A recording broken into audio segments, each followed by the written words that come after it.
Small-town residents around Washington state are usually pretty proud of their hometown and its history.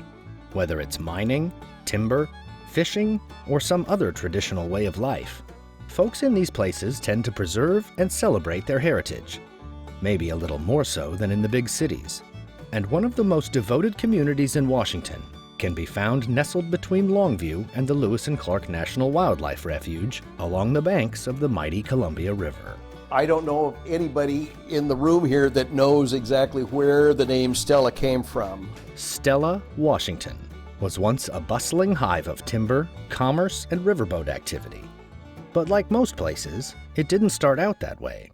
Before there was anything, there were Native Americans. For countless generations, the first peoples of this land fished the waters and harvested food here. It was the Chinook tribe. The Cowlitz tribe was more on the prairies, and they were more inland and up the Cowlitz River and on the prairies.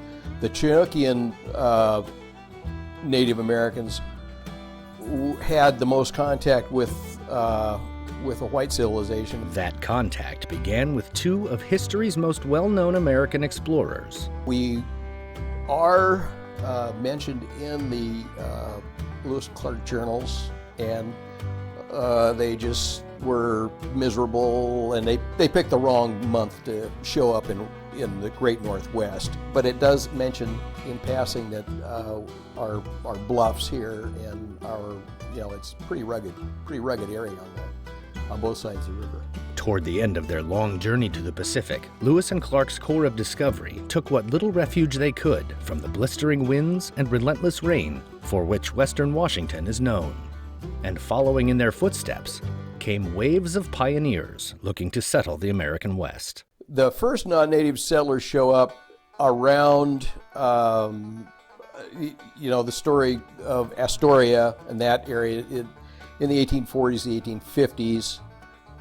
And then Stella comes to the forefront after the Civil War. Some of the folks that settled here, the early ones, were Pennsylvania Dutch, which go back to the German countryside. The donation land claim that Stella is located on is the Geisendorfer land claim. It was 320 acres. John Geisendorfer first settled in the area in 1865.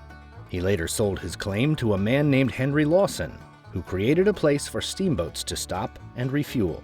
It was called Lawson's Landing, and it became a whistle stop for the mail. They had mail and a post office here. According to several Washington state historians, Stella received its name from the daughter of Richard Packard, who established that post office and a store in 1880. Around the same time, there was also a blacksmith shop, a building that still exists in Stella today. Once it was established as a whistle stop, there was transportation. And one of the biggest things in the 18th century and early 19th century America was transportation. And if you were near the river or a transportation, you became a transportation hub. And so Stella became just that, a transportation hub. And then soon docks went in and the economy started building up, and there was export of lumber to Southern California in that area, and the lumber trade kind of built this settlement. By the 1890s, Stella had become an integral part of Washington's fledgling lumber industry and began constructing log booms called cigar rafts due to their shape. The state's Department of Archaeology and Historic Preservation reports the first of these cigar rafts contained 6.5 million board feet of logs destined for California. By the turn of the century, the big lumber companies with interests in the area had constructed a sawmill right on the river's shore. Well, that's where they built those cigar rafts. And believe it or not, the water was deep enough to roll them into the river and run them down the coast. Many of the people who today call Stella home have ancestors who helped build those log rafts, and they're keen on keeping the memories of their loved ones alive. Our forefathers and mothers decided that they wanted to have a society, a historical society. And we are kind of carrying that tradition on so that people understand a little bit more about their own history, our history, to see where their family history fits in to all this, to this big picture, this big picture of hundreds of years. One of the ways the Stella Historical Society likes to tell its story is through their annual event, Remnants of the Past. Well, Remnants of the Past is a major fundraiser for the Stella Historical Society, and it is one of the main outreaches that we do to the for the community, to bring people in, to show them that those piling out there do have some meaning, that the area that they drive by every day has some context that goes further than just what they see driving by. They may wonder, what the heck, why did they do that, And the Society helps to engage new audiences by reviving some of their oldest traditions, like blacksmithing. Right now what I'm doing is called drawing. I'm making this longer and narrower this way. Matt Moore has been coming to Stella for Remnants of the Past for at least 3 years now. He got into blacksmithing as a teenager. It kind of started in the 8th grade when my parents bought me a muzzleloader pistol kit. Well, I'm left-handed and everything in the muzzleloading world's right-handed, so I started wanting left-handed stuff, and plus I've always been curious about blacksmithing anyway, and when I was like 20, 21, I bought an anvil and fooled around with it for a while, and then real life intruded, and about 5 years ago I took it up again. Moore lives just across the river and about 45 miles downstream in Astoria, Oregon.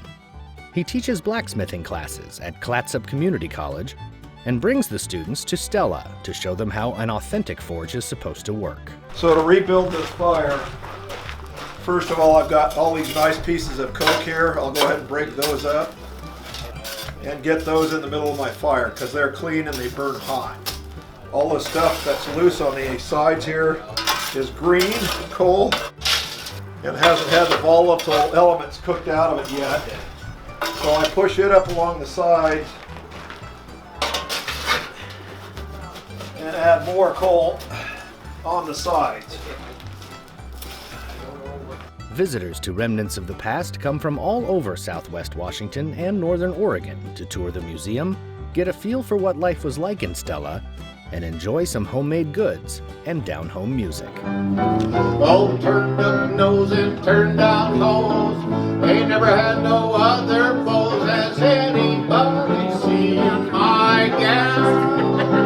Now if you run into a 5'2" covered with her. About 2 miles up the road at Stella Chapel, we will have we'll have country music, or we'll have old-time music, and we will also have raffles and other things, and grub too. Pies and cakes, cookies, and even German-style hot dogs can all be found at Stella Chapel, itself a remnant of the past that's still in use today.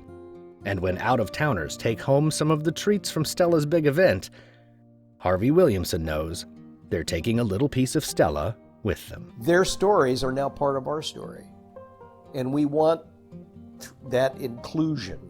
I would like to see them walk away with an appreciation of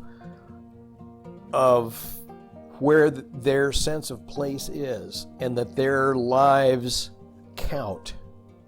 They have a voice in this big thing we call history in our country, and that they can see how these other voices have spoken through the years. So that's kind of what I'd like our kids to, those kids to see.